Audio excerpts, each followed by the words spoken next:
Good morning, and welcome to Teddy Talks for Monday, April 27th, 2020.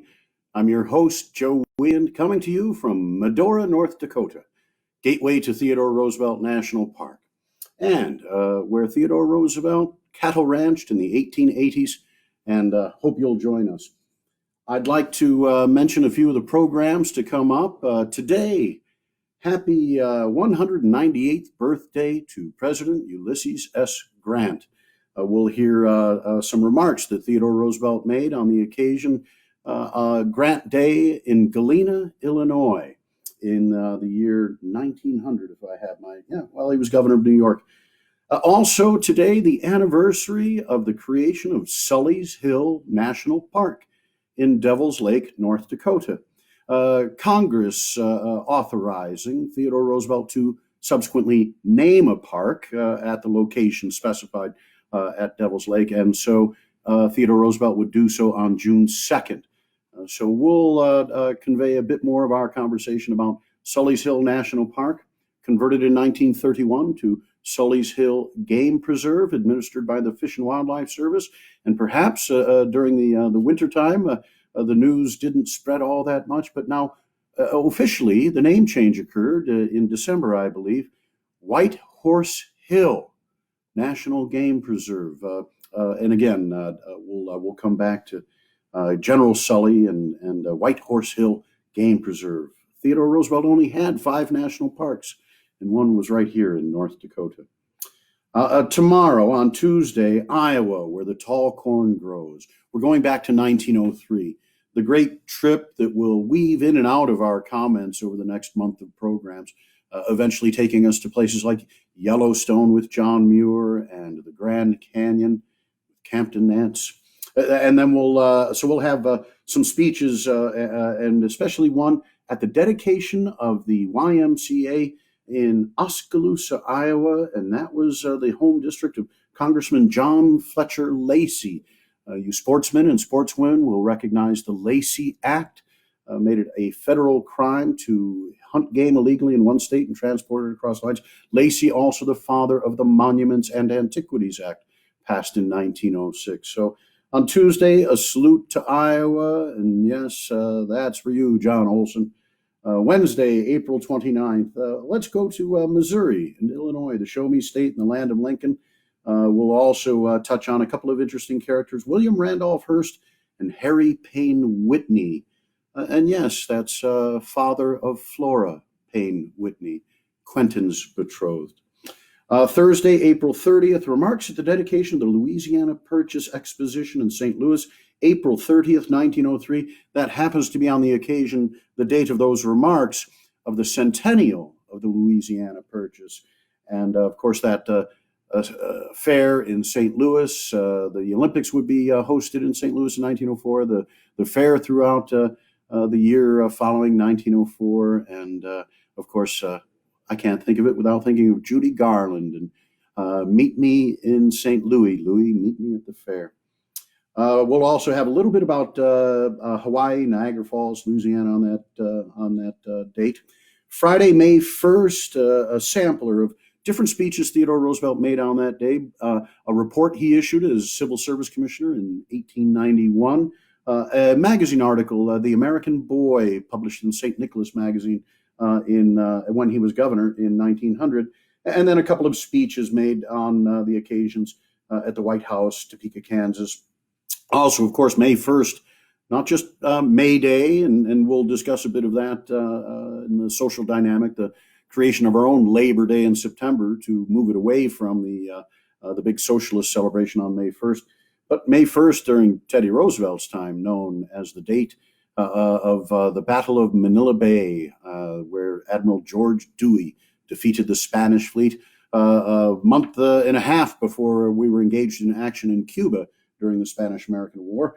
And then finally concluding on Saturday, May 2nd, remarks to the graduating class of the United States Naval Academy in 1902, remarks that same evening in Washington, D.C. to the Society of the Sons of the American Revolution, some other remarks at Gallaudet College, an unveiling of a statue to General George B. McClellan, and Those are some great programs. Subject to change, we'll add in some items from history. And if I may, in history, in recent history, and today, it's a Koningsdag, and that's King's Day in Holland. It's a national holiday in Holland.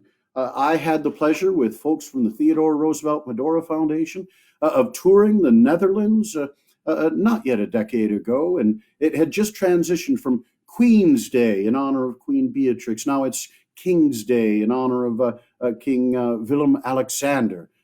He was supposed today to be celebrating in Maastricht in the Netherlands. That's in the province of Limburg, and Maastricht also in 1992, where the Maastricht Treaty, creating the European Union, was born. So I think it was the King's intention to re-emphasize the value of the European Union on this day.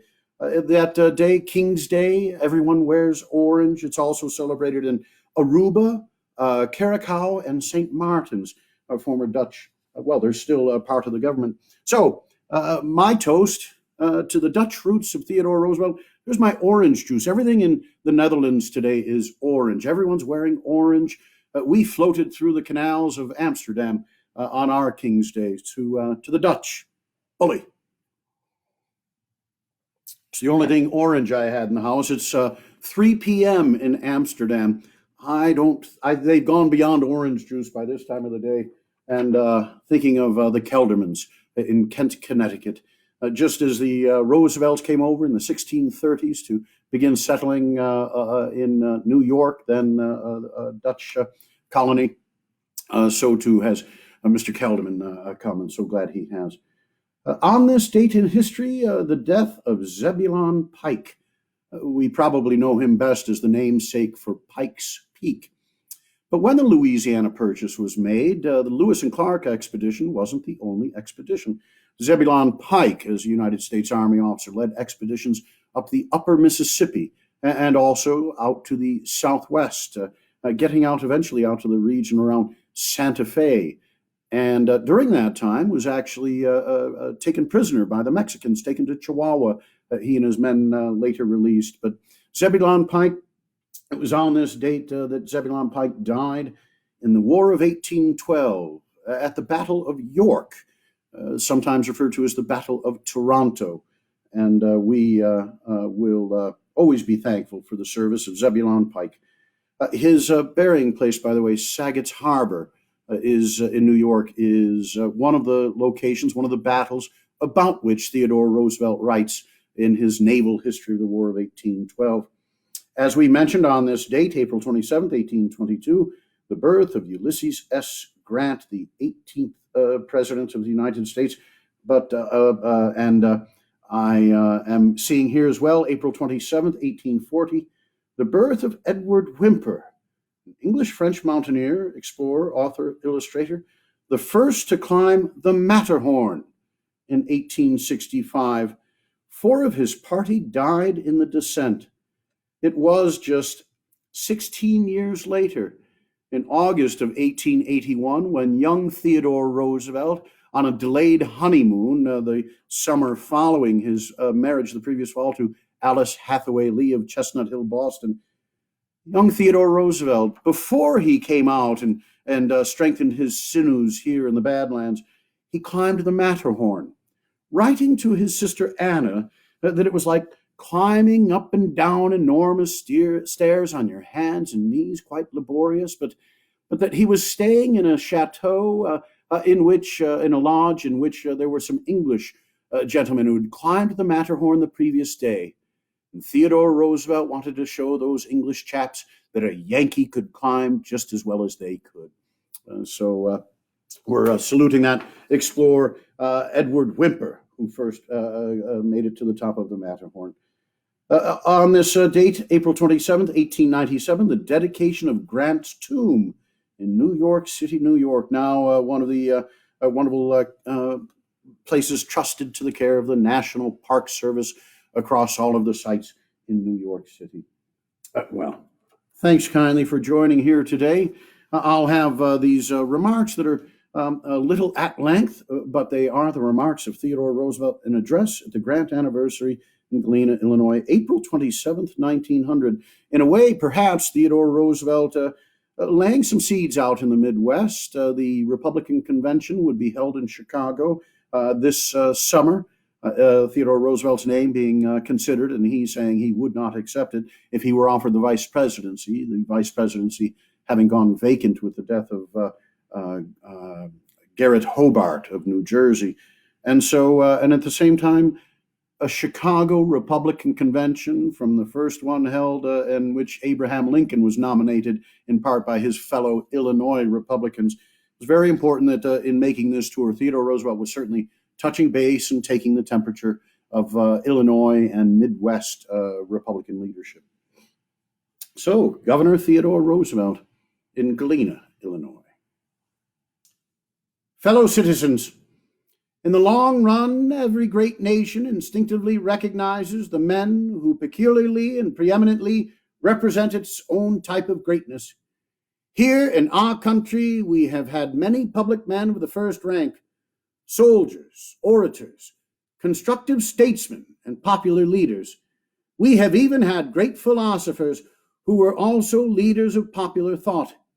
Each one of these men has had his own group of devoted followers, and some of them have at times swayed the nation with a power such as the foremost of all hardly wielded. Yet as the generations slip away, as the dust of conflict settles, and as through the clearing air we look back with keener wisdom into the nation's past, mightiest amongst the mighty dead loom the three great figures of Washington, Lincoln, and Grant. There are great men also in the second rank, for in my gallery of merely national heroes, Franklin and Hamilton, Jefferson and Jackson would surely have their place. But these three greatest men have taken their place among the great men of all nations, the great men of all time. They stood supreme in the two great crises of our history, on the two great occasions when we stood in the van of all humanity, and struck the most effective blows that have ever been struck for the cause of human freedom under the law, for the spirit of orderly liberty which must stand at the base of every wise movement to secure to each man his rights and to guard each from being wronged by his fellows. Washington fought in the earlier struggle, and it was his good fortune to win the highest renown alike as soldier and statesman. In the second and even greater struggle, the deeds of Lincoln, the statesman, were made good by those of Grant the soldier, and later Grant himself took up the work that dropped from Lincoln's tired hands when the assassin's bullet went home and the sad, patient, kindly eyes were closed forever. It was no mere accident that made our three mightiest men, two of them soldiers and one the great war president. It is only through work and strife that either nation or individual moves on to greatness. The great man is always the man of mighty effort, and usually the man whom grinding need has trained to mighty effort. Rest and peace are good things, are great blessings, but only if they come honorably, and it is those who fearlessly turn away from them when they have not been earned, who in the long run deserve the best of their country. In the sweat of our brows do we eat bread, and through the sweat is bitter at times, yet in the long run it is far more bitter to eat the bread that is unearned, unwon, undeserved. America must nerve herself for labor and peril. The men who have made our national greatness are those who faced danger and overcame it, who met difficulties and surmounted them, not those whose paths were cast in such pleasant places that toil and dread were ever far from them. Neither was it an accident that our three great leaders were men who, while they did not shrink from war, were nevertheless heartily men of peace. The man who will not fight to avert or undo wrong is but a poor creature, but after all he is less dangerous than the man who fights on the side of wrong. Again and again in a nation's history, the time may, and indeed sometimes must come, when the nation's highest duty is war. But peace must be the normal condition, or the nation will come to a bloody doom. Twice in great crises, in 1776 and 1861, and twice in lesser crises, in 1812 and 1898, the nation was called to arms in the name of all that makes the words honor, freedom, and justice, other than empty sounds. On each occasion, the net result of the war was greatly for the benefit of mankind. But on each occasion, this net result was a benefit only because after the war came peace, came justice and order and liberty. If the revolution had been followed by bloody anarchy, if the Declaration of Independence had not been supplemented by the adoption of the Constitution, if the independence won by the sword of Washington had not been supplemented by the stable and orderly government which Washington was instrumental in founding, then we should have but added to the chaos of the world, and our victories would have told against, not for, the betterment of mankind. So it was with the Civil War. If the 4 iron years had not been followed by peace, they would not have been justified. If the great silent soldier, the hammer of the North, had struck the shackles off the slave only, as so many conquerors and civil strife before him had done, to rivet them around the wrists of free men, then the war would have been fought in vain, and worse than in vain. If the Union, which so many men shed their blood to restore, were not now a Union in fact, then the precious blood would have been wasted. But it was not wasted, for the work of peace has made good the work of war, and North and South, East and West, we are one people in fact as well as in name, one in purpose, in fellow feeling, and in high resolve, as we stand to greet the new century, and high of heart to face the mighty tasks which the coming years will surely bring. Grant and his fellow soldiers who fought through the war, and his fellow statesmen who completed the work partly done by the soldiers, not only left us the heritage of a reunited country and of a land from which slavery had been banished, but left us what was quite as important, the great memory of their great deeds, to serve forever as an example and an inspiration, to spur us on so that we may not fall below the level reached by our fathers. The rough, strong poet of democracy has sung of Grant as, quote, the man of mighty days and equal to the days, unquote. The days are less mighty now, and that is all the more reason why we should show ourselves equal to them. We meet here to pay glad homage to the memory of our illustrious dead. But let us keep ever clear before our minds the fact that mere lip loyalty is no loyalty at all, and that the only homage that counts is the homage of deeds, not of words. It is but an idle waste of time to celebrate the memory of the dead, unless we, the living, in our lives, strive to show ourselves not unworthy of them. If the careers of Washington and Grant are not vital and full of meaning to us, if they are merely part of the storied past and stir us to no eager emulation in the ceaseless, endless war for right against wrong, then the root of right thinking is not in us. Where we do not think right, we cannot act right. It is not my purpose in this address to sketch even in the briefest manner the life and deeds of General Grant. It is not even my purpose to touch on the points where Grant's influence had told so tremendously in the making of our history. It is part of the man's greatness that now we can use his career purely for illustration. We can take for granted the fact that each American who knows the history of the country must know the history of this man, at least in its broad outline, and that we no more need to explain Vicksburg and Appomattox than we need to explain Yorktown. I shall ask attention not to Grant's life, but to the lessons taught by that life, as we of today should learn them. Foremost of all, the lesson of tenacity, of stubborn fixity of purpose. In the Union armies there were generals as brilliant as Grant, but none with his iron determination. This quality he showed as president no less than as general. He was no more to be influenced by a hostile majority in Congress into abandoning his attitude in favor of a sound and stable currency than he was to be influenced by check or repulse into releasing his grip on beleaguered Richmond.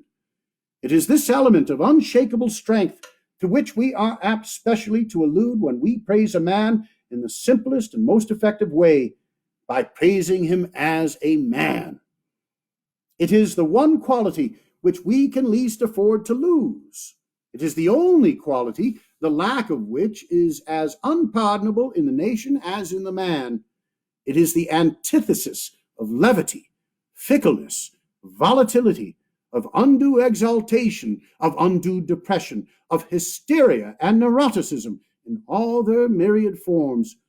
The lesson of unyielding, unflinching, unfaltering perseverance in the course upon which the nation has entered is one very necessary for a generation whose preachers sometimes dwell overmuch on the policies of the moment. There are not a few public men, not a few men who try to mold opinion within Congress and without, on the stump and in the daily press, who seem to aim at instability, who pander to and thereby increase the thirst for overstatement of each situation as it arises, whose effort is, accordingly, to make the people move in zigzags instead of in a straight line.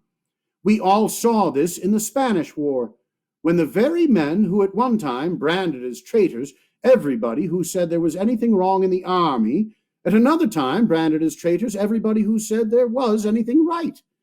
Of course, such an attitude is as unhealthy on one side as on the other, and it is equally destructive of any effort to do away with abuse.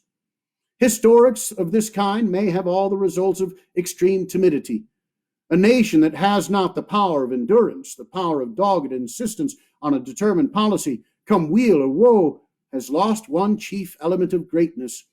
The people who wish to abandon the Philippines because we have had heavy skirmishing out there, or who think that our rule is a failure whenever they discover some sporadic upgrowth of evil, would do well to remember the 2 long years of disaster this nation suffered before the July morning when the news was flashed to the waiting millions that Vicksburg had fallen in the west, and that in the east the splendid soldiery of Lee had recoiled at last from the low hills of Gettysburg.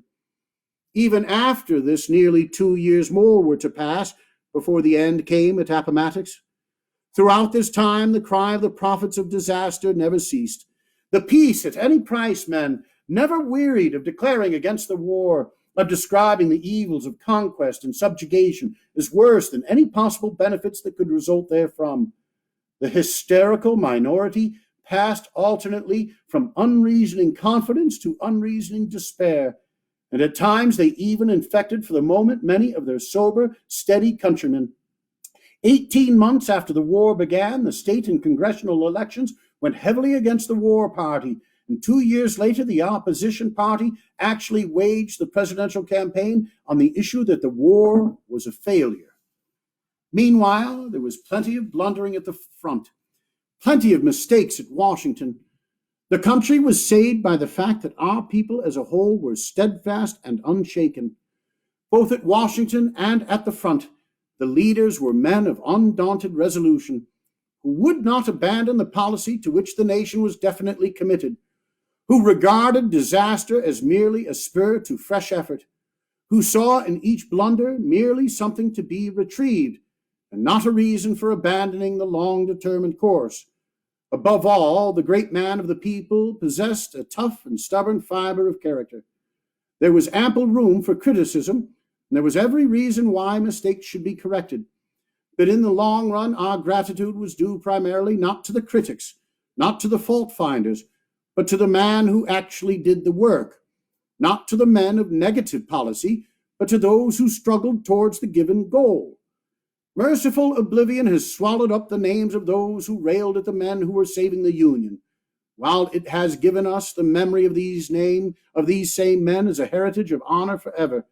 And brightest amongst their names was the names of Lincoln and Grant, the steadfast, the unswerving, the enduring, the finally triumphant. Grant's supreme virtue as a soldier was his doggedness, the quality which found expression in his famous phrases of unconditional surrender and fighting it out on this line if it takes all summer. He was a master of strategy and tactics, but he was also a master of hard hitting, of that continuous hammering which finally broke through even Lee's guard. While an armed foe was in the field, it never occurred to Grant that any question could be so important as his overthrow. It felt nothing but impatient contempt for the weak souls who wished to hold parley with the enemy while that enemy was still capable of resistance. There is a fine lesson in this to the people who have been asking us to invite the certain destruction of our power in the Philippines, and therefore the certain destruction of the islands themselves, by putting any concession on our part ahead of the duty of reducing the islands to quiet at all costs and of stamping out the last embers of armed resistance. At the time of the Civil War, the only way to secure peace was to fight for it, and it would have been a crime against humanity to have stopped fighting before peace was conquered. So in the far less important, but still very important crisis which confronts us today, it would be a crime against humanity if, whether from weakness or from mistaken sentimentalism, we fail to perceive that in the Philippines the all-important duty is to restore order, because peace and the gradually increasing measure of self-government for the islands which will follow peace can only come when armed resistance has completely vanished. Grant was no brawler, no lover of fighting for fighting's sake. He was a plain, quiet man, not seeking for glory, but a man who, when aroused, was always in deadly earnest, and who never shrank from duty. He was slow to strike, but he never struck softly. He was not in the least of the type which gets up mass meetings, makes inflammatory speeches, or passes inflammatory resolutions, and then permits over-forcible talk to be followed by over-feeble action. His promise squared with his performance. His deeds made good his words. He did not denounce an evil in strained and hyperbolic language, but when he did denounce it, he strove to make his denunciation effective by his action. He did not plunge lightly into war, but once in, he saw the war through. When it was over entirely. Unsparing in battle, he was merciful in victory. There was no let-up in his grim attack, his grim pursuit, until the last body of armed foes surrendered. But that feat once accomplished, his first thought was for the valiant defeated, to let them take back their horses to their little homes, because they would need them to work on their farms. Grant, the champion, whose sword was sharpest in the great fight for liberty, was no less sternly insistent upon the need of order and of obedience to law. No stouter foe of anarchy in every form ever lived within our borders. The man who, more than any other save Lincoln, had changed us into a nation whose citizens were all free men, realized entirely that all these freemen would remain free only while they kept mastery over their own evil passions. He saw that lawlessness in all its forms was the handmaiden of tyranny. No nation ever yet retained its freedom for any length of time after losing its respect for the law, after losing the law-abiding spirit, the spirit that really makes orderly liberty. Grant, in short, stood for the great elementary virtues, for justice, for freedom, for order, for unyielding resolution, for manliness in its broadest and highest sense. His greatness was not so much greatness of intellect as greatness of character, including in the word character all the strong virile virtues. It is character that counts in a nation as in a man. It is a good thing to have a keen, fine, intellectual development in a nation, to produce orators, artists, successful businessmen, but it is an infinitely greater thing to have those solid qualities which we group together under the name of character, sobriety, steadfastness, the sense of obligation towards one's neighbor and one's God, hard common sense, and combined with it, the lift of generous enthusiasm towards whatever is right. These are the qualities which go to make up true national greatness. These were the qualities which Grant possessed to an eminent degree. We have come here, then, to realize what the mighty dead did for the nation, what the dead man did for us who are now living. Let us, in return, try to shape our deeds, so that the America of the future will justify by her career the lives of the great men of her past. Every man who does his duty as a soldier, as a statesman, or as a private citizen is paying to Grant's memory the kind of homage that is best worth paying. We have difficulties and dangers enough in the present, and it is the way we face them which is to determine whether or not we are fit descendants of the men of the mighty past. We must not flinch from our duties abroad merely because we have even more important duties at home. That these home duties are the most important of all, every thinking man will freely acknowledge. We must do our duty to ourselves and our brethren in the complex social life of the time. We must possess the spirit of broad humanity, deep charity, and loving kindness for our fellow men, and must remember at the same time that this spirit is really the absolute antithesis of mere sentimentalism, of soup kitchen, pauperizing philanthropy, and of legislation which is inspired either by foolish mock benevolence or by class greed or class hate. We need to be possessed of the spirit of justice, and no less by the spirit which recognizes in work and not ease the proper end of efforts. Of course, the all-important thing to keep in mind is that we have not both strength and virtue, we shall fail. Indeed, in the old acceptation of the word, virtue included strength and courage. For the clear-sighted men at the dawn of our era knew that the passive virtues could not by themselves avail, that wisdom without courage would sink into mere cunning, and courage without morality into ruthless lawlessness, self-destructive ferocity. The iron Roman made himself lord of the world because to the courage of the barbarian he opposed a courage as fierce and as infinitely keener mind, while his civilized rivals, the keen-witted Greek and Carthaginian, though of even finer intellect, had let corruption eat into their brilliant civilizations until their strength had been corroded as if by acid.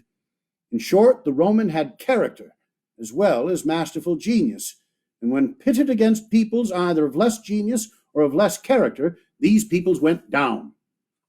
As the ages have rolled by, the eternal problem fronting each man and each race forever shifts its outward shape, and yet at the bottom it is always the same. There are dangers of peace and dangers of war, dangers of excess in militarism and of excess by the avoidance of duty that implies militarism, dangers of slow, dry rot, and dangers which become acute only in great crises.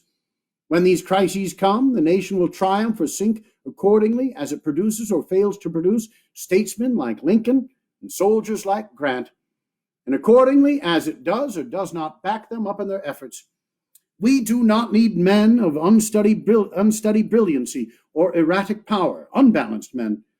The men we need are the men of strong, earnest, solid character, the men who possess the homely virtues, and to whom these virtues add rugged courage, rugged honesty, and high resolve. Grant, with his self-poise, his self-command, his self-mastery. Grant, who loved peace and did not fear war, who would not draw the sword if he could honorably keep it sheathed, but who, once he had drawn it, would not return it to the sheath until the weary years had brought the blood-won victory. Grant, who had no thought after the fight was won save of leading the life led by other Americans, and who aspired to the presidency only as Zachary Taylor or Andrew Jackson had aspired to it. Grant was of a type upon which the men of today can well afford to model themselves. Of course, our first duty, our most important work, is setting our own house in order. We must be true to ourselves, or else in the long run we shall be false to all others. The Republic cannot stand if honesty and decency do not prevail alike in public and private life.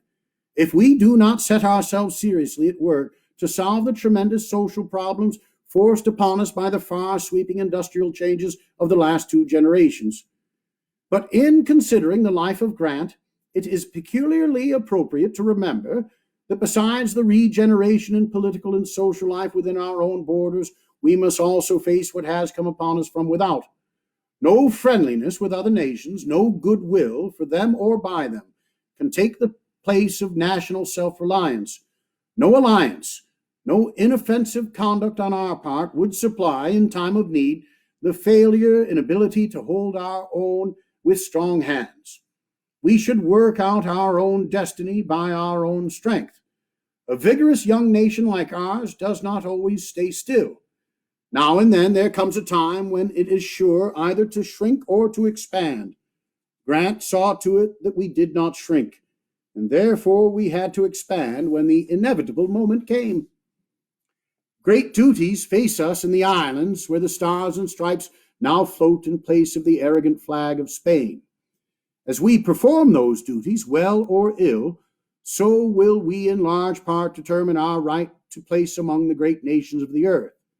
We have got to meet them in the very great spirit of Grant. If we are frightened at the task, above all, if we are cowed or disheartened by any check or by the clamor of the sensation monger, we shall show ourselves weaklings, unfit to invoke the memories of the stalwart men who fought to have finished the great Civil War. If we do not rule wisely, and if our rule is not in the interest of the peoples who have come under our guardianship, then we had best never to have begun the effort at all. As a nation, we shall have to choose our representatives in these islands as carefully as Grant chose the generals who were to serve at the vital points under him. Fortunately, so far, the choice has been most wise. No nation has ever sent a better man than we sent to Cuba when President McKinley appointed as Governor General of that island Leonard Wood. And now, in sending Judge Taft at the head of the commission to the Philippines, the President has again chosen the very best man to be found in all the United States for the purpose in view.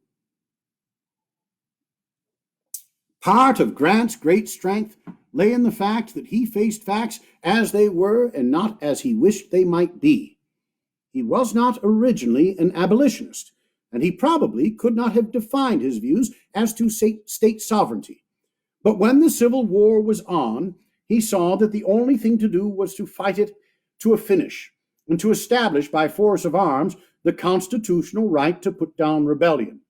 It is just the same thing nowadays with expansion.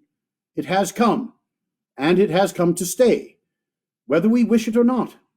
Certain duties have fallen to us as a legacy of the war with Spain, and we cannot avoid performing them. All we can decide is whether we will perform them well or ill. We cannot leave the Philippines. We have got to stay there, establish order, and then give the inhabitants as much self-government as they show they can use to advantage. We cannot run away if we would. We have got to see the work through, because we are not a nation of weaklings. We are strong men. We intend to do our duty. To do our duty. That is the sum and substance of the whole matter. We are not trying to win glory. We are not trying to do anything especially brilliant or unusual. We are setting ourselves vigorously at each task as the task arises, and we are trying to face each difficulty as Grant faced innumerable and infinitely greater difficulties. The sure way to succeed is to set about our work in the spirit that marked the great soldier, whose life we this day celebrate. The spirit of devotion to duty, of determination to deal fairly, justly, and fearlessly with all men, and of iron resolution never to abandon any task once begun until it has been brought to a successful and triumphant conclusion. And for any of you who stayed along through parts 1 and the restarted part 2 of Teddy Talks today, thank you. It feels good not to have abandoned my task and to have brought it to a successful and triumphant conclusion. At least I hope. We'll see you Teddy Talks throughout the week. Some wonderful celebrations, including on May 1st, a review of the Battle of Manila Bay, a role in which George Dewey became a national hero, and we'll go to the background of how George Dewey was put in command of the Asiatic Fleet by a young Assistant Secretary of the Navy, Theodore Roosevelt, the year previous to the battle. That's it for Medora. Goodbye, good luck, and again, thank you for your patience today. All the best.